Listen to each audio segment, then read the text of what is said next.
To stop the Ukrainian counteroffensive, Russia has employed a familiar military strategy. Vladimir Putin intends to redeploy his troops before Kyiv can make a move. The Kakhovka Dam on the Dnieper River experienced an explosion on June 6, 2023, causing thousands of Ukrainians to wake up to the sound of water rushing past their feet.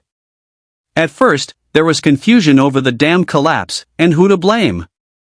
However, it now seems clear that Russia was behind the damage. An experienced U.S. Special Forces officer said he can often say that the most direct explanation will be the best, and it seems likely that the dam was deliberately destroyed to thwart an anticipated Ukrainian counterattack. From my perspective, Russia is the potential culprit, the official added. In southern Ukraine, the flooding of the river has created a huge challenge that is causing an impediment to its resolution. Russia may transfer soldiers from Kherson, where the situation is most dire, to other regions to help defend it. As the Ukrainian military strategizes to drive Russian troops out of the country, it must also deal with a major humanitarian catastrophe.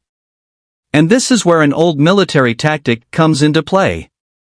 In Kherson, Ukrainian troops had to board speedboats within several square kilometers of flooded land on June 8, 2023. In Kherson, Ukraine, on June 8, 2023, a group of rescuers and soldiers braved the waters of the river Dnieper to reach out to those in need. Many small boats, packed with supplies and personal items, made the treacherous journey from Ukrainian-controlled territories in the Kherson province. His mission, to save civilians in danger on rooftops and high areas. In one such mission, Ukrainian soldiers boarded a speedboat, ready to face the enemy that might be within the flooded territory and all other unexpected dangers. On the west bank of the Dnieper River, small boats with rescuers and soldiers on board sporadically crossed from Ukrainian-controlled areas to help civilians in dire need stranded on high ground, such as roofs and attics. A technique known as hydraulic warfare, the intentional flooding of an area during combat, has been used for centuries as a defense mechanism.